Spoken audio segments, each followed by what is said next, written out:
ఆశ్చర్య కార్యములు చేసే దేవుడు. కాబట్టి మరి పిల్లల గత మరి ఆదివారం ఈస్టర్ ఆరాధన జరిగించుకున్నాం. మరి యేసు ప్రభువారు తిరిగి లేవడానికి గల ప్రాధాన్యతను గురించి నేర్చుకున్నాం. కాబట్టి మన కృపావార్త వర్తమానములు మరలా కొద్ది నిమిషాలు మరి ధ్యానం చేసుకుందాం. కాబట్టి మరి నేటి మరి ధ్యాన అంశం ఏంటంటే చూడక నమ్మువారు ధన్యులు. దేవుని స్తోత్రం. ఏంటంటే చూడక నమ్మువారు ధన్యులు.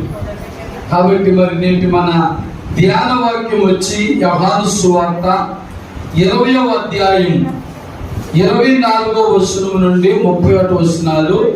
చాలా ఎక్కువ వచనాలు, అన్ని చదవద్దు కానీ ఇంటికి వెళ్ళి చదువుకోండి. మరి ఒకే ఒక వచనాన్ని చదువుదాం. 29వ వచనాన్ని చదువుదాం.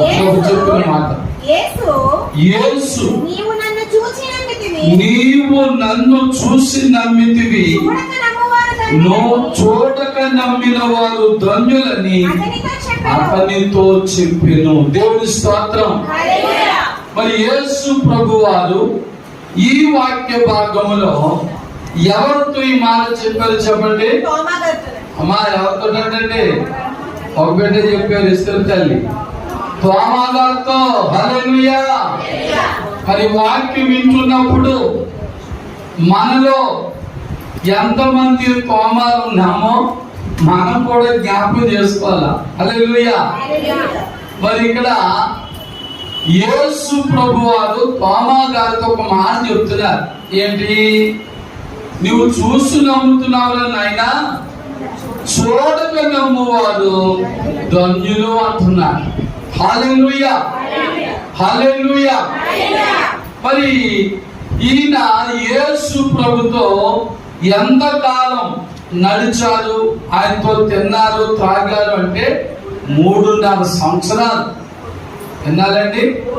3.5 సంవత్సరాలు యేసు ప్రభు యొక్క సువార్త సేవా కార్యక్రమంలో తిరిగినటువంటి వాడు. మరి ఆయనకు అన్నీ తెలుసు. మళ్ళీ తెలివా?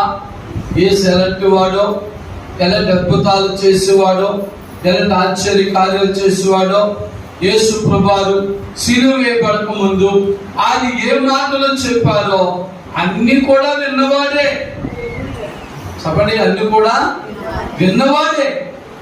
కానీ యేసు క్రీస్తు వారు సమాధిని గెలిచి లేచిన తర్వాత తన శిష్యుల దగ్గరకు వచ్చినప్పుడు ఎంతమంది ఉన్నారు చెప్పండి? 10 మంది మాత్రమే ఉన్నారు. మరి నిజానికి యేసు ప్రభువారి శిష్యులు ఎంతమంది? 12 మంది. ఒకడు తాను తీసుకున్న గొంతులో తానే పడినట్లుగా తాను చేసినటువంటి ద్రోహానికి తనకు తానే ఉరి వేసుకుని చనిపోయాడు. ఇంకెంతమంది ఉంటారు? 11 మంది. కానీ ప్రభువైన యేసు క్రీస్తు వారు శిష్యులను దర్శించే సమయానికి తోమా గారు లేరండి. ఆయన మరి ఎక్కడికి వెళ్ళారో మరి బైబిల్లో రాయబడలేదు, కానీ ఆ టైంలో తోమా గారు లేరు. మరి ఆ 10 మంది శిష్యులు కూడా ప్రభు కనిపించి వారితో మాట్లాడి ఆయన వెళ్ళారు. వెళ్ళిన తర్వాత తోమా గారు వచ్చారండి. మరి తోమా గారు వచ్చినప్పుడు మరి 10 మంది కూడా తోమా గారితో చెప్తున్నారు, మేము యేసును చూసాం, యేసు మృతులలో నుండి తిరిగి లేచాడంటే నమ్మాలా వద్దా చెప్పండి? నమ్మాలి. ఎందుచేత? ఒకలా ఇద్దరు చెప్పేది ఎంతమంది చెప్తున్నారు? 10 మంది చెప్తున్నారు. కానీ బైబిల్ ప్రకారముగా ఎంతమంది చెప్పిన మాట నమ్మాలంట? 2 చెప్పిన మాట నమ్మాలి. 2 బలమైన సాక్షులు. చూసారా?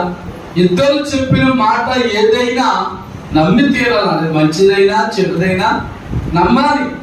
చూసారా? అందుకే మరి మనకు కొన్ని విషయాల్లో ఎంతమందితో సాక్ష్యాలు పెట్టించుకుంటారు చెప్పండి? అమ్మ ఎంతమందితోటి? 2తోటి. నువ్వు అప్పు తీసుకుని 2 సాక్ష్యాలు, నువ్వు ఇల్లు రిజిస్టర్ చేసుకుని 2 సాక్ష్యాలు కాలే. ఇలాంటి ఎన్నో కార్యక్రమాలు ఉంటాయి. మరి మ్యారేజ్ రిజిస్టర్ గా మరి నేను కూడా క్రైస్తవ పెళ్లి చేసినప్పుడు 2 సాక్ష్యాలు నేను తీసుకుంటాను. దేవుని స్తోత్రం. హల్లెలూయా. అంటే ఇద్దరు చెప్పిన మాట విలువైనది.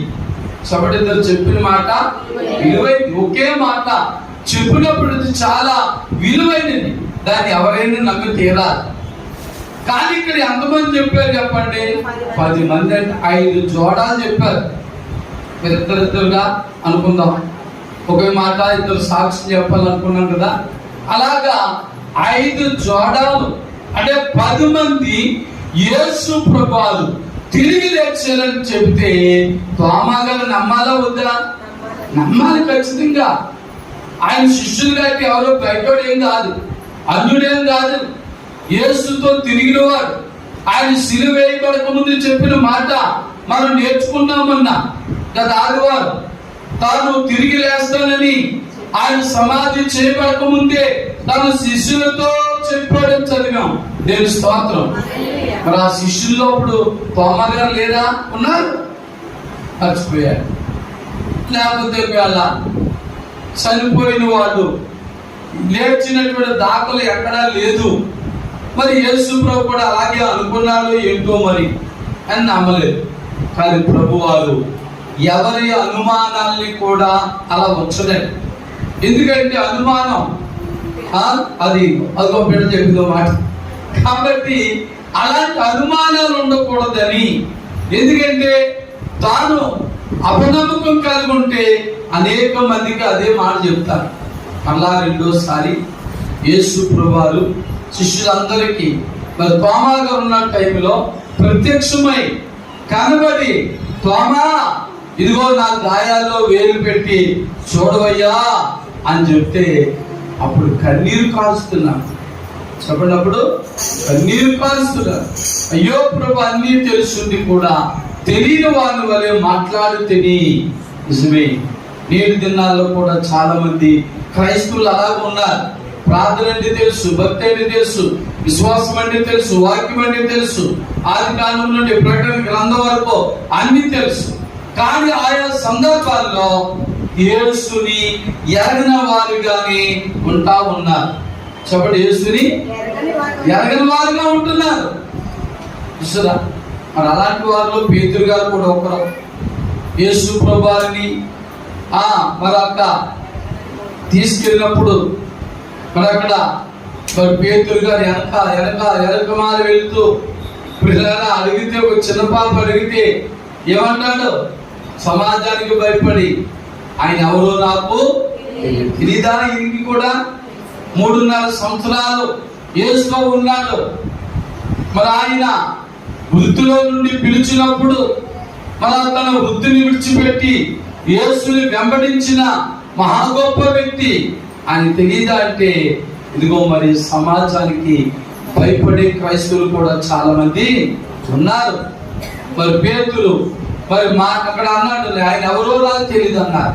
అలాంటి క్రైస్తవులు కూడా ఉన్నారు.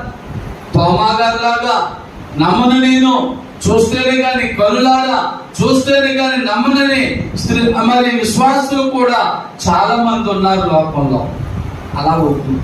ఈ కడవల దినాల్లో అలా ఉండొద్దని మరి ప్రకటన ఏం చెప్తుంది? నువ్వు ఉంటే వెచ్చగానే ఉండు, లేకపోతే చల్లగానే ఉండు, కానీ నులివెచ్చని స్థితి నీకు కలిగి ఉండొద్దు అన్నాడు. అలాంటి పరిస్థితి వద్దు. అవకాశవాదులుగా మాట్లాడొద్దు. అవకాశాన్ని బట్టి మాటలు మార్చొద్దు, విశ్వాసాన్ని మార్చొద్దు, భక్తిని మార్చొద్దు, ప్రార్థన జీవితాన్ని మార్చొద్దు, సంఘాలు మార్చొద్దు. దేవుని స్తోత్రం. మనం దేవునిలో బలమైన వారిగా, స్థిరమైన వారిగా ఉండాలి. అలా లేకపోతే బైబిల్ చెప్తుంది, మరలా ప్రభు యేసుక్రీస్తు వారిని మహాకముగా సిలువేసిన వారు అవుతామని లేఖనాలు చదివిస్తా ఉన్నవి. కాబట్టి ఇక్కడ తోమా గారి యొక్క అపనమ్మకం పోగొట్టడానికి ప్రభువారు పలికిన మాట. మరి ఈ సమయంలో ఈ మాటలు వింటా ఉన్నప్పుడు మీలో కూడా ఏమైనా అల్ప విశ్వాసం ఉంటే, అవిశ్వాసం ఉంటే మరి నీ జీవితాన్ని కూడా సరి చేసుకోవాలి. హల్లెలూయా, హల్లెలూయా. తోమా లాంటి స్వభావం ఉంటే, పేతురు లాంటి బొంకే స్వభావం ఉంటే పిల్లల మనము కూడా మరి అలాంటి క్రైస్తవులుగా ఈ కలవర దినాల్లో ఉంటే మన బ్రతుకులు మార్చుకోవాలి. మరి స్థితిగతులు మార్చుకుని ప్రభులో బలమైన వారుగా, స్థిరమైన వారుగా, యథార్థమైన భక్తి గల వారుగా మనం ఉందాం. దేవుని స్తోత్రం. యథార్థమైన భక్తి ఏం చేస్తుందని బైబిల్ చెప్తుంది? యథార్థముగా ప్రవర్తించు వారికి ఆయన ఏ మేలు చేయక మాండో.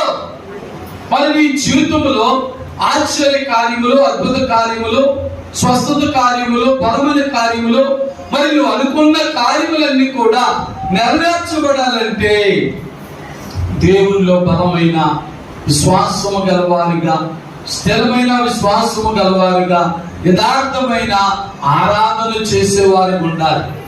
మరి యోహాను సువార్త 4వ అధ్యాయం 24వ వచనంలో అంటారు, యథార్థమైన ఆరాధన ఏమంటారు తెలుసా? దేవుడు ఆత్మ కనుక ఆయన ఆరాధించువారు ఆత్మతోను సత్యముతోను ఆరాధించవలెను. దేవుని స్తోత్రం. అలాంటి ఆరాధన మనలో ఉండాలి, అలాంటి భక్తి మనలో ఉండాలి. కానీ ఇక్కడ తోమా గారు విశ్వాసాన్ని పోగొట్టుకున్నాడు, తనలో ఉన్న నమ్మకత్వాన్ని పోగొట్టుకున్నప్పుడు ప్రభు ఆయన బలపరచడానికి రెండోసారి మరలా ప్రత్యక్షమయ్యాడు. ఇదిగో నీలో నాలో ఇంకా దేవునికి ఆయాసకరమైన హృదయాలు, మనసులు, మరి తలంపులు ఉంటే మనలను కూడా సరి చేయడానికి ఈ వాక్యము ద్వారా ప్రభు యేసుక్రీస్తు వారు ఈ దినమున మనతో మాట్లాడుచున్నారు. హల్లెలూయా, హల్లెలూయా. కాబట్టి మరి తోమా గారితో చెప్తున్న గొప్ప మాట, నువ్వు చూసి నమ్ముతున్నావయ్యా, చూడక నమ్మువారు ధన్యులు అంటున్నాడు. హల్లెలూయా. చూడండి, ఇంకో మాటలో చెప్తాను మీకు. ఇప్పుడు ఈ స్థలములో చేరిన మరి నీవు నేను కూడా ధన్యులు. హల్లెలూయా. ఇందాక మిమ్మల్ని సరి చేయడానికి, ప్రభులో బలపరచడానికి తోమాను గురించి, పేతురు గారి గురించి, వారి మనస్తత్వాలు మరి నీలో నాలో మనలో ఉంటే సరి చేసుకోమని చెప్పాను. కానీ ఇప్పుడు రెండో మాటగా మరి నేను మిమ్మల్ని అందరినీ కూడా బలపరిచే గొప్ప మాట, మరి నీవు నేను కూడా ధన్యులు. చెప్పండి, నీవు నేను కూడా ధన్యులు. తోమా గారి కంటే ధన్యులు. తోమా గారు 2026 సంవత్సరాల క్రితం యేసు ప్రభుతో తిన్నారు, త్రాగారు, సువార్త సేవ చేశారు. 3.5 సంవత్సరాలు ప్రభుతో మరి నడిచినటువంటి ఆయన గురించి నమ్మలేకపోయాడు. కానీ మరి రోజు ఎంత ఎండ, భయంకరమైన ఎండ బయట కాస్తున్న ఈ మెట్ట మధ్యాహ్న వేళ మన చర్చిలో జరుగుతున్న ఈ ఆరాధనకు మీరు అందరూ కూడా అనేక మందిగా చేరి వచ్చారంటే మీకు దేవుని ఏముంది? నమ్మకం ఉంది. దేవుని స్తోత్రం. ఆయన తిరిగి లేచిన దేవుడని, ఆయన అద్భుత కార్యములు చేయ దేవుడని, ఆయన సజీవుడైన దేవుడని మరి నమ్మకం మీలో ఉన్నది. కాబట్టి ఈ దినమున అనేకులుగా మీరు దేవుని మందిరానికి వచ్చి ఉన్నారు. దేవుని స్తోత్రం. చూద్దాం. హల్లెలూయా, హల్లెలూయా. మరి ఇప్పుడు చెప్పండి, చూడక నమ్మేమా మనం, చూసి నమ్మేమా? చూడకే నమ్మాం. దైవ గ్రంథములో, పరిశుద్ధ గ్రంథములో మరి మత్తయి సువార్త 28వ అధ్యాయములో వ్రాయబడిన సంగతులు, మరి యేసయ్య తిరిగి లేచుడిన సంగతులు మనం అందరం నమ్మాం. నమ్మాం. అందుకే ఇప్పుడు మీరు అందరూ కూడా ధన్యులని నేను చెప్తున్నా. హల్లెలూయా. మరి ఇంకా నువ్వు నమ్మకపోతే ఏమోనండి, మీరు చెప్తున్నారు కానీ పాస్టర్ గారు నాకు ఇంకా నమ్మకం కుదరడం లేదండి. ఇదండి, నాకు నమ్మకం ఎంత కుదరడం లేదు అనుకుంటున్నావా? ఇదిగో మీకు ఒక అసైన్మెంట్ ఇస్తాను. మత్తయి సువార్త, మార్కు సువార్త, లూకా సువార్త, యోహాను సువార్త, ఈ 4 సువార్తలు కూడా మొదటి నుంచి చివరి వరకు చదివేది. దేవుని స్తోత్రం. ఒకవేళ 66 గ్రంథాలు చదవలేకపోయే టైం లేదని మీరు అనుకుంటున్నా, యేసు ప్రభు యొక్క జనన, మరణ, పునరుద్ధానమును తెలియజేసే ఈ 4 సువార్తలు కూడా మీరు చదివితే మీరు బలపరచబడతారు. దేవుని స్తోత్రం. నమ్మిన వారి గురించి కాదు మీ మాట చెప్తా, నమ్మని వారి కోసం. మీలో నమ్మకం ఇంకా కుదరలేదు అని మీ మనసులో భేదాలు మరి అనుమానాలు ఉంటే పైకి అందరూ అంటున్నారు, అందరితో పాటు నేను కూడా ఊవనైతే పోతలు అనుకుని మనసులో అనుమానం పడుతున్నావేమో, అపనమ్మకం పడుతున్నావేమో. అలాంటి మనసు మన క్రైస్తవ విశ్వాస జీవితంలో, భక్తి జీవితంలో ఏమాత్రం ఉండకూడదు. హల్లెలూయా, హల్లెలూయా. మన మాట అవునంటే అవును, కాదంటే కాదు అలా ఉండాలి. ఏదో నమ్ముతున్నాండి, ఏదో మీరు చెప్పారు కదండి, ఇంకా నమ్మకం తప్పదు కదా, మా పాస్టర్ గారు మీరు చెప్పారు కదా అంటే అది నమ్మకం కాదు. నేను నమ్ముతున్నాను, దేవుని స్తోత్రం, హల్లెలూయా. ఇదిగో మరి నీవు నేను కూడా మరి ఇదిగో తోమా కంటే ధన్యులు అంటాం. హల్లెలూయా. అయ్య బాబు ఆ తోమా గారితో పోల్చగలి బాబు, ఆయన దేవుని సేవకుడితో దేవునితో ఉన్న వ్యక్తి అనకండి. పిల్లల మనము ధన్యులమే, మనం నమ్మిన వారు అయితే మరి వారి కంటే మనం గొప్ప ధన్యులమని లేఖనములు చెప్తా ఉన్నాయి. ఎందుకు చెప్తానంటే మరి సమయం చాలా తక్కువ ఉంది కాబట్టి మరి ఎవరు ధన్యులు, ఇంకా మరి అక్కడ మరి ఇప్పుడు మనమే కాకుండా ఇంకా ఎవరెవరు ధన్యులు? యేసు ప్రభు తిరిగి లేచేది నమ్మిన మనము ధన్యులు అనుకున్నాం కాబట్టి ఇంకా ఎవరెవరు ధన్యులో చాలా మాటలు ఉన్నాయి, కానీ ఒక 3 మాటలు చెప్పి మరి క్లుప్తంగా మన కార్యక్రమం ముగించుకుందాం. మొదటి మాటగా కీర్తన గ్రంథము నుంచి 32వ కీర్తన 1వ వచనాన్ని చదువుదాం. 32వ కీర్తన.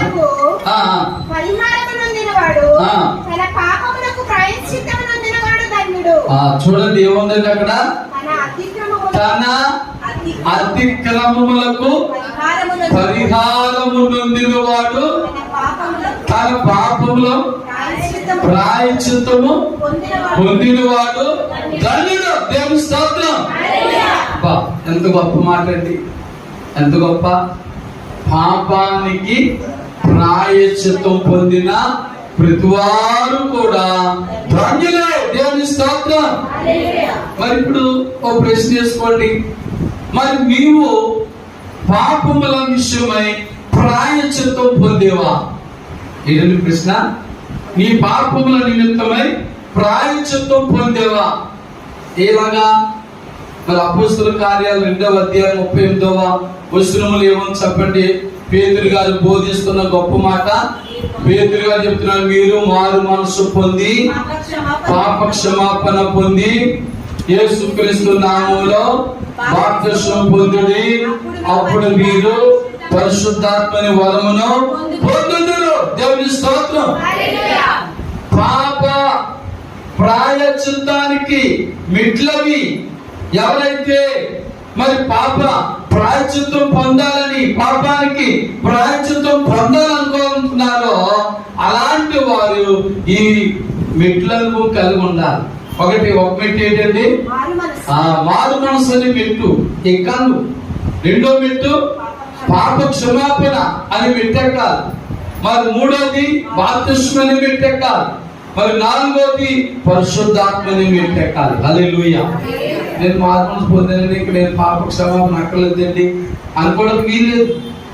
బైబిల్లో చాలా మంది రకరకాల మరి బోధకులు ఉండిపోయేవారు. అలాగే మరి నేటి దినాల్లో కూడా చాలా మంది భూలోకంలో రకరకాల బోధకులు ఉన్నారు. కాబట్టి మరి అలాంటి బోధలు నమ్మి మనం మోసపోవద్దండి. మరి బైబిల్ చదువుకోండి.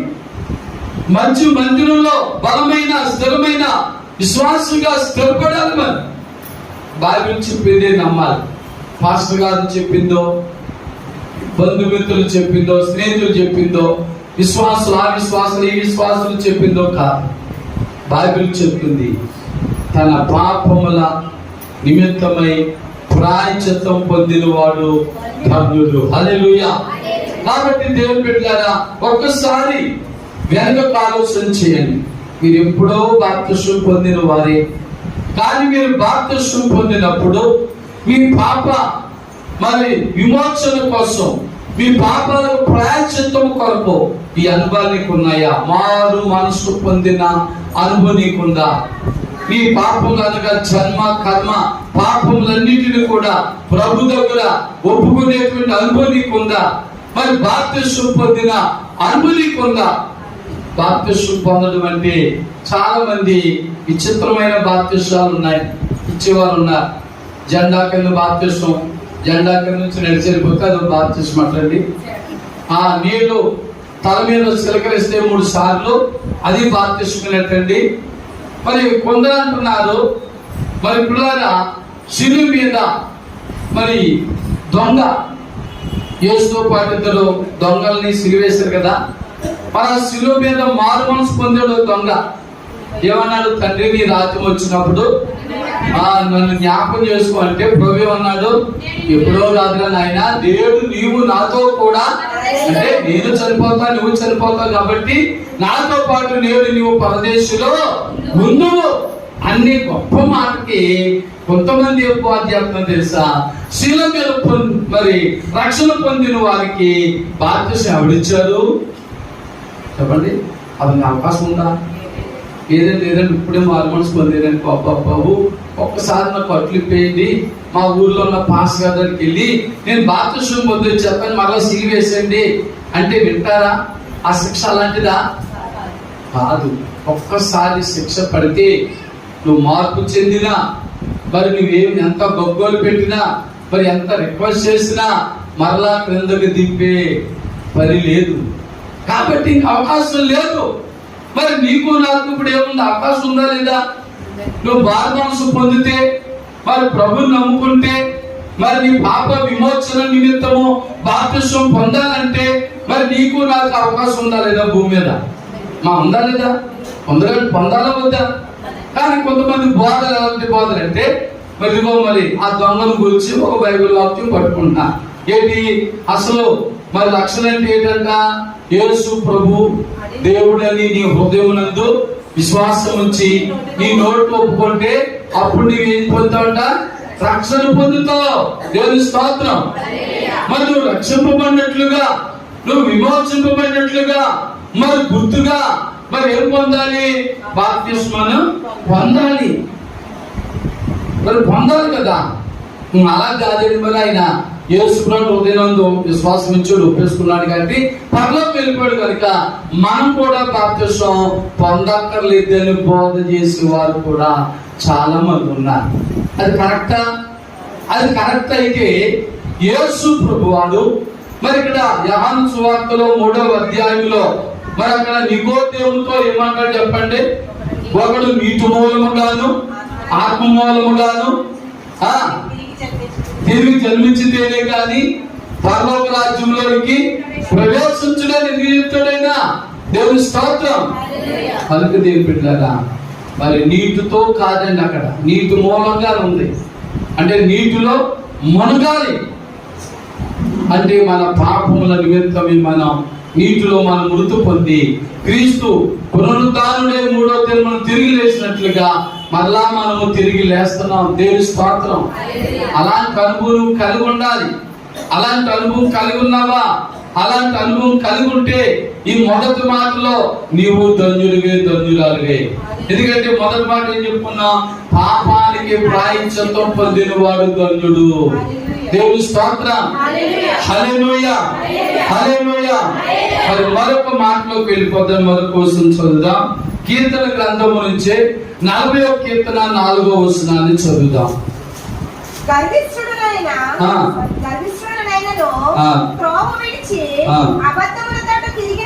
కీర్తన 44న 40వ కీర్తన 4వ వచనం చదువు.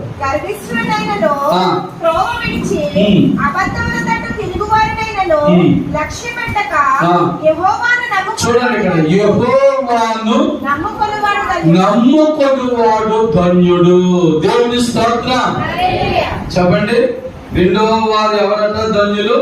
మొదటి వారు పాపానికి ప్రాయశ్చిత్తం పొందిన వారు ధన్యులు చెప్పుకున్నా.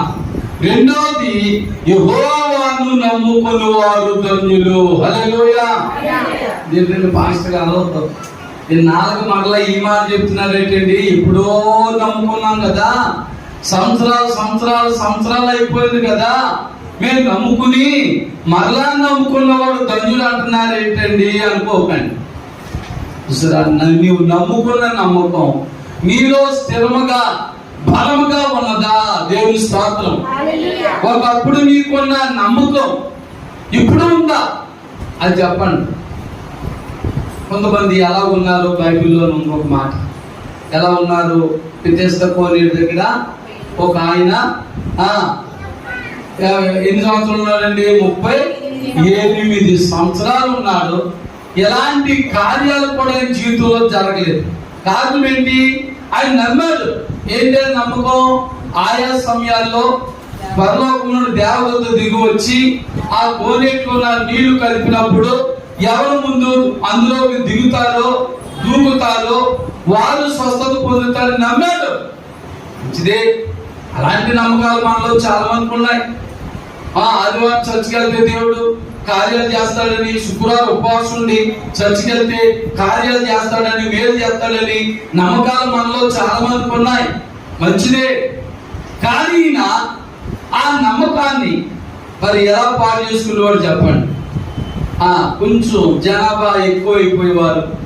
5 మండపాల్లో కూడా జనం కిక్కిరిసలాడుతూ కూడా ఎవరి బాధను బట్టి, ఎవరి లోట్లు బట్టి, ఎవరి సమస్యను బట్టి వారు అక్కడ బెతెస్దా కోనేరు దగ్గరకు వచ్చినప్పుడు మరి ఈయన అప్పటి వరకు యేసు వైపు చూసి ఆయన మరి ఇక్కడ తర్వాత ఎవరి వైపు చూసేవాడు? మనుషుల వైపు. ఎంతమంది జనం ఉన్నారు. తీరా నేను నమ్మేసుకుని వచ్చాను. మరి నేను కుట్టువాడిని కదా, మరి నేను త్వరగా వెళ్ళలేదు కదా, నాకంటే ముందు వీళ్ళందరూ కూడా వెళ్ళిపోయారు, దూకేస్తే వాళ్ళే బాగుపడిపోతారు కదా. అదే పని అవుతుంది. ఈసారికి ఏం కూడా కార్యం జరగదని మళ్ళీ ఏమొచ్చేసిందండి? అపనమ్మకం వచ్చేసింది. కానీ నమ్మకంతో ఎంతమంది అయితే అందులో దూకేవారో అందరూ స్వస్థత పొందేవారు. దేవుని స్తోత్రం. కొన్నిసార్లు మనం అలా ఉంటాం. అలా కాదు పాస్టర్ గారు, మేము చాలా ప్రార్థన చేస్తున్నామండి, మా ప్రార్థన మీకు వినబడుతుంది కదా, పెద్ద పెద్ద స్వరాలు పెట్టి శుక్రవారం ఆదివారం ఎంతో గొప్ప ప్రార్థన చేస్తున్నాం. అలాగే మేము ప్రార్థన చేస్తే తెల్లవారి ప్రార్థన చేస్తే మాకు వీధంతా వినబడుతుందండి, అందరూ కూడా చాలా మంది మెచ్చుకుంటున్నారండి అనుకోవచ్చు. ఒకవేళ మాట చెప్తున్నా, ఒకవేళ అలాంటి పరిస్థితుల్లో ఒక ఆయన దేవుని సన్నిధికి వచ్చి పొద్దున్న నుంచి సాయంకాలం వరకు ప్రార్థన చేసేదండి. ఎలాంటి మనసుతో ప్రార్థన చేస్తాయి? లోపలికి వెళ్ళదు ఎక్కువ. ఎలాంటి మనసుతో చేసే చెప్పండి? అపనమ్మకంతో. ఏ నమ్మకంతో అండి? పొద్దున్న సాయంకాలం వరకు ప్రార్థన చేశాడు. తన యేసు ప్రభువారి యొక్క 12 మంది శిష్యులతో కలిపి మరి ఈయన కూడా ఏకీభవించి ప్రార్థన చేశాడు. పెదవులతో ప్రార్థన చేశాడు. కానీ హృదయం ఏముంది? అపనమ్మకం ఉంది. ఒకవేళ నీ నా మనసులో కూడా అలాంటి అపనమ్మకంతో ఒకవేళ ప్రార్థన చేస్తున్నామేమో, అలాంటి అపనమ్మకంతో మనం ఉండి చచ్చిపోస్తున్నామేమో, అలాంటి అపనమ్మకంతో ఉండి మరి దేవుణ్ణి మహిమపరచాలనుకుంటున్నామేమో, ఘనపరచాలనుకుంటున్నామేమో, నాకు ఏ కార్యాలు జరగలేదని ఆ వ్యక్తి సాయంకాలం ఎంత నిరాశతో తిరిగి వెళ్ళిపోతున్నాడో, అలాగే నీవు కూడా మందిరానికి వచ్చి ఈ వారం కూడా నాకు ఏ కార్యం జరగలేదని నీవు కూడా నిరాశతో వెళ్తున్నావేమో అని కీర్తన కూడా గొప్ప మాట అంటారు. పిడికుడు విత్తనాలు చేత పట్టుకుని చెప్పండి, కన్నీటితో విత్తువాడు సంతోష గానములతో పనులు మోసుకొని పోవును. దేవుని స్తోత్రం. నీ నమ్మిక, నీ విశ్వాసం, నీ ప్రార్థన జీవితం ఎలా ఉండాలంటే కన్నీటి ప్రార్థన. ఎన్నో బాధలతో, వేదనలతో, శోధన సమస్యలతో దేవుని సన్నిధికి వచ్చి మళ్ళా వెళ్ళేటప్పుడు ఆ బరువంతా మళ్ళా మోసుకెళ్ళిపోకూడదు. ఇక్కడ నువ్వు కార్చిన కన్నీటి ద్వారా, ఇక్కడ నువ్వు కార్చిన ఆ కన్నీటి ప్రార్థన ద్వారా నువ్వు సంతోష గానాలతో ఆశీర్వాదాలు మోసుకెళ్ళాలి. మనం ఏం చేస్తున్నాం? ఏ బాధతో వచ్చి ఆ బాధలు మోసుకెళ్తున్నాం, ఏ కష్టాలతో వచ్చామో ఆ కష్టాలు మోసుకెళ్తున్నాం, ఏ శోధనతో వచ్చామో ఆ శోధనలు మోసుకెళ్ళిపోతున్నాం. అది కరెక్ట్ కాదు. అలాగే నీ జీవితంలో జరుగుతుందంటే నువ్వు నమ్మేది అనుకుంటున్నావు, కానీ అది స్థిరమైన బలమైన నమ్మిక కాదు. మరి ఆ వ్యక్తితో ప్రభువైన యేసుక్రీస్తు ఆ వెళ్ళిపోయే సమయానికి వచ్చినప్పుడు ప్రభుత్వం అంటారు నీ వల్ల ఏమైనా అవుతుందా? ఎంత నిరాశ పడిపోతుంది కదా మాట అంటామండి. ఎంత నిరాశ పడిపోవడం చూడండి. పొద్దున్న సాయంకాలం వరకు మరి ఏదో జరుగుతుంది అనుకున్నాడు. ప్రభు అన్నాడు నమ్ముట నీ వలనకే, నమ్మువానికి సమస్తము సాధ్యమే అన్నాడు. ఆ మాట ఆయన గుచ్చుకుంది, దేవుని వాక్యం గుచ్చుకుంది, ప్రభు మాట ఆయన హృదయంలో గుచ్చుకుంది. దేవుని స్తోత్రం. నిజమే, ఈ రోజున శుక్రవారమైన ఆదివారమైన ఏ సమయంలోనైనా ఏ కోటంలోనైనా దావీదులు వాక్యం చెప్తే ఆ వాక్యాన్ని హృదయంలో గుచ్చుకోవాలి. దేవుని స్తోత్రం. గుచ్చుకుంటే ఈ రోజుల్లో ఏమంటున్నా తెలుసా? దావీదుడు పరిశుద్ధాత్మ ద్వారా మాట్లాడినప్పుడు నీలో ఉన్న పాపాల గురించి, నీలో ఉన్న అతిక్రమాల గురించి, నీలో ఉన్న మోసముల గురించి మరి ఏమైనా ప్రభు యొక్క వాక్యం మరి నిన్ను గుంజుకున్నట్లుగా మాట్లాడుతూ ఉంటే ఏమన్నారు తెలుసా? అనుకున్నారు తెలుసా? నా గురించి పాస్టర్ గారికి ఎవరో ఏదో చెప్పేశారు, అందుకే పాస్టర్ గారు డైరెక్ట్ గా నన్ను అడగలేక నన్ను అనలేక వాక్యంలో చెప్పేసారు నా గురించి అనుకుంటున్నారు. తప్పు. నీ గురించి ఎందుకు చెప్పాలి? బైబిల్ వాక్యం ఎవరికి ఏది కావాలో నాకు బోధిస్తున్న నాకే కొన్ని గుచ్చుకుంటాయి, కొన్ని వాక్యాలు గుచ్చుకుంటుంటాయి. నాలో సరిగా లేకపోతే మరి నేను సరిగా లేకపోతే బోధిస్తున్న నాకు కూడా మరి ప్రభు పనికి మాటలు గుచ్చుకుంటాయి. దేవుని స్తోత్రం. గుచ్చుకుంటేనే మంచిది. హల్లెలూయా, హల్లెలూయా. చూడండి, మన డాక్టర్ దగ్గరికి వెళ్తే సూది గుచ్చుకుంటే అమ్మో నిప్పని బాధపడతారు.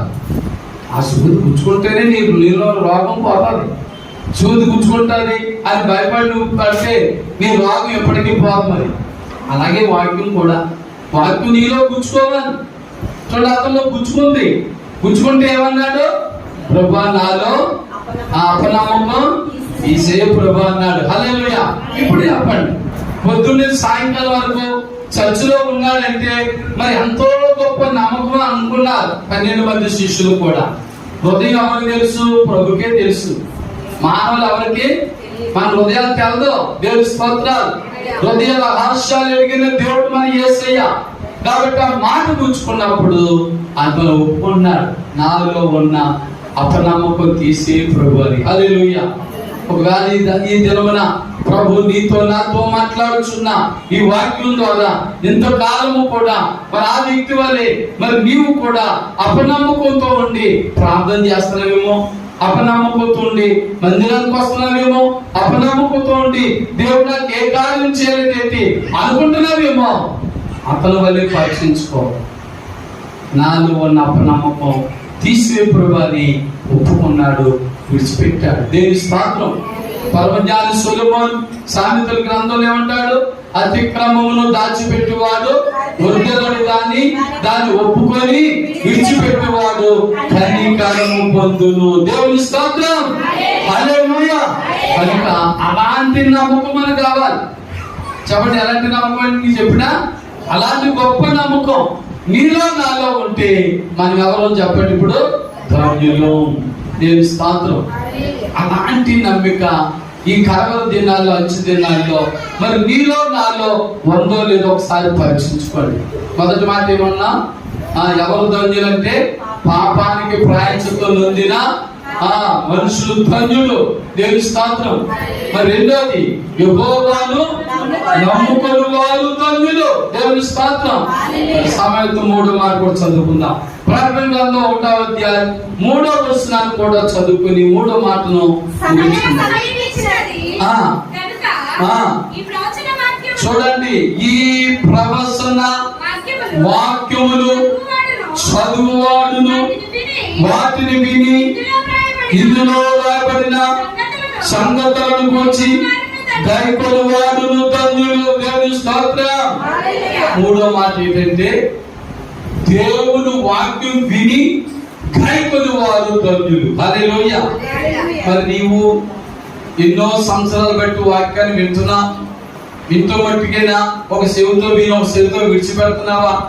బైబిల్ చెబుతుంది విన్న వాక్యం ద్వారా మనం ఏం చేయాలి? గైకొనాలి. అదే మాట 128 కీర్తన 1వ వచనంలో యెహోవా యందు భయభక్తులు కలిగి ఆయన త్రోవల యందు నడుచువారందరూ ధన్యులు. హల్లెలూయా. నడవాలి మనం. అందుకే ఇక్కడ గొప్ప మాట పద్మాసు దీపంలో మరి యోహాను భక్తుడు చెప్తున్న మాట, దేవుని వాక్యం విని గైకొను వారు ధన్యులు. నిజమే, శుక్రవారం వస్తున్నాం, ఆదివారం వస్తున్నాం, బుధవారం వస్తున్నాం, పాస్టర్ గారు, పెద్ద పాస్టర్ గారు, చిన్న పాస్టర్ గారు ఎన్నెన్నో ప్రసంగాలు చేస్తున్నారు, వింటున్నావు. దేవుని స్తోత్రం. దీని వరకేనా? వింట వరకేనా? మీరు ఎన్ని గంటలు చెప్పినా మేము అలా వింటానే ఉంటామండి అని అలా వింటమేనా? రెండో మాట ఏం చేయాలి? మనం గైకొనాలి. అంటే చెయ్యాలి. నువ్వు ఏ వాక్యాన్ని అయితే వింటున్నావో ఆ వాక్య ప్రకారం మనం నడవాలి. ఆ వాక్య ప్రకారం మనం చేసినప్పుడే మనం ధన్యులం అవుతాం. అందుకని విన్నామండి, విన్నది జ్ఞాపకం లేదండి, విన్నామండి ఆ మందిరం ఆ ద్వారబంధం దాటితేనే ఆ గేటు దాటినట్టు మర్చిపోతున్నామండి అంటే కుదరదు. అందుకే పరమజ్ఞాని సొలొమోను అంటాడు, దేవుని వాక్యాన్ని నీ హృదయం అని పలక మీద రాసేసుకోవాలి. దేవుని స్తోత్రం. వింటే ఒక చేతి ఒక చేతి వెళ్ళిపోవచ్చు బయటికి. అదే నీ హృదయం అనే పలక మీద రాసుకుంటే అవి అన్నిటికీ చిరుకుపోవు. దేవుని స్తోత్రం. పన్ను దేవుడు పెట్టారా? మూడో మాటలో ఉన్న గొప్ప మాట, దేవుని మాటలు విని వాటిని గైకొను వారంతా కూడా ధన్యులు. వింటున్నా నీవు ధన్యుడు, ధన్యురాలు. మరి వాటిని గైకొనకపోతే ఆ ధన్యత మనకు ఉండదు. వాటి ప్రకారం ఏం చేయాలి? బైబిల్ అలాగే చెప్తారండి, మనం ఎక్కడ చేయగలమండి? పాస్ గారు అలాగే చెప్తారండి, పాస్ గారు చెప్పినట్టుగా మనం ఎక్కడ చేయగలమండి అనుకుంటే కుదరదు. దేవుని స్తోత్రం. నీవైనా నేనైనా ఈ వాక్యమును ఎవరైతే వింటున్నారో, చదువుతున్నారో, ధ్యానిస్తున్నారో ప్రతి వారు కూడా ఆ వాక్యములో ఉన్న ప్రకారంగా మనం గైకొనాలి. అంటే చెయ్యాలి. దేవుని స్తోత్రం. చేసినప్పుడే ధన్యులం అవుతాం. కనుక దేవుని బిడ్డలారా, మరి ఇంకా చాలా మాటలు ఉన్నాయి మీతో పంచుకోవడానికి. మరి సమయం లేదు కాబట్టి 3 మాటలే చెప్పాను. మరి అక్కడ తోమా గారితో ప్రభు చెప్పిన మాట ఏమన్నాడు? మరి చూచి నమ్మేవారని ఆయన నువ్వు, చూడక నమ్మువారు ధన్యులని చెప్పారు. కాబట్టి అందులో ఎవరు ధన్యులనే అంశం మీద మనం 3 మాటలు నేర్చుకున్నాం. మొదట ఎవరు ధన్యులటండి? పాపానికి ప్రాయశ్చిత్తం నొందిన వారు ధన్యులు. మరి రెండోది యెహోవాను నమ్ముకుని వారు ధన్యులు. మూడోది దేవుని వాక్యం విని దానిని గైకొను వారు ధన్యులు. కాబట్టి 3 అనుభవాలు నీ జీవితంలో నువ్వు కలిగి ఉంటే నీవు ధన్యుడివి. ఒకవేళ ఈ 3 విషయాల్లో కూడా మనం క్లుప్తంగా చెప్పుకున్న ఈ 3 మాటల్లో ఏ ఒక్క లోటు ఉన్నా పర్లేదులే అనుకోవద్దు. అలా అనుకోవద్దు. కానీ మనల్ని మనం పరీక్షించుకుని పరిశోధన చేసుకుని మనము ఈ వాక్యానుసారమైన జీవితం మనం కలిగి ఉన్నామో లేదో ఒక్కసారి మనం మోకరించి తలలు వంచి ప్రార్థన చేసుకుందాం. ప్రభునందు ప్రియులారా, నీవు నేను కూడా ధన్యులమని లేఖనముల ప్రకారంగా నేర్చుకున్నాం. అలాగే మరి తమ పాపముల కొరకు ప్రాయశ్చిత్తమునందిన మనుషులు ధన్యుడని నేర్చుకున్నాం. ఈ పాపాల నిమిత్తమై ప్రాయశ్చిత్తం పొందేవో లేదో ఒకసారి పరీక్షించుకో, పరిశోధించుకో. రెండోది యెహోవాను నమ్ముకుని వాడు ధన్యుడని చెప్పుకున్నా. మరి ఒక ఆయన గురించి చెప్పాం. ఆయనలాగే హృదయంలో అపనమ్మకం పెట్టుకుని ఎన్నో ప్రార్థనలు చేస్తున్నావేమో, ఎన్నో వారాలు బట్టి, నెలలు బట్టి, సంవత్సరాలు బట్టి చచ్చిపోతున్నావేమో, అందుకే నువ్వు ఇంకా ధన్యుడు ధన్యురాలు కాలేకపోతున్నావేమో ఒకసారి పరీక్షించుకోవాలి. 3వ మాటగా దేవుని వాక్యం విని దాన్ని గైకొని వారు ధన్యులని చెప్పుకున్నా. నీవు కేవలం విని దానిని మరి గైకొనలేకపోతున్నావేమో, వాటి ప్రకారం నడలేకపోతున్నావేమో ఒకసారి సమర్పణ చేసుకుని మనము ప్రభులో సరి చేసుకుందాం. వాక్యాన్ని బట్టి సరి చేసుకుందాం. ప్రతి వారు కూడా మొదటి దశలోని పత్రిక 11వ అధ్యాయం 28వ వచనాన్ని జ్ఞాపకం చేసుకుందాం. ఈ సమయంలో ప్రతి మనుషుడు తన్ను తాను పరీక్షించుకొనవలెను. మరి నీవు నేను కూడా మరి పరీక్షించుకుని పరిశోధించుకుని ప్రభులో బలమైన వారిగా, స్థిరమైన వారికి కడవల దినాల్లో ఉండినట్లుగా ప్రార్థన చేసుకుందాం. ప్రేమామయుడా యేసయ్యా, మీకు వందనాలు, స్తోత్రాలు. అద్భుత కార్యములు, ఆశ్చర్య కార్యములు, బలమైన కార్యములు, గొప్ప కార్యములు చేయడానికి స్తోత్రాలు. ఇదిగో తండ్రి నాయన, ఎవరు ధన్యులో మరి 3 మాటలు నేర్చుకున్నాం. ఇక్కడున్న నేను, మేము అందరము కూడా అలాగే కృపా వార్త వర్తమానములు మరియు గ్రేస్ మినిస్ట్రీస్ మరి ఇండియా యూట్యూబ్ ద్వారా నాయన ఈ వర్తమానం వినిచున్న ప్రతి వారు కూడా ధన్యులు ఉన్నట్లుగా, దీవెన కలుగున్నట్లుగా, ఈ మాటలను వారిని బలపరిచినట్లుగా సహాయం చేయమని యేసు క్రీస్తు పరిశుద్ధ నామంలో ప్రార్థించి వేడుకొనుచున్నాము తండ్రి. ఆమేన్. దేవుని స్తోత్రం. హల్లెలూయా, హల్లెలూయా. మరింతవరకు కృపావార్త వర్తమానంలో చక్కగా విన్నా మీ అందరికీ నా వందనాలండి. God bless you, God bless you all. Amen.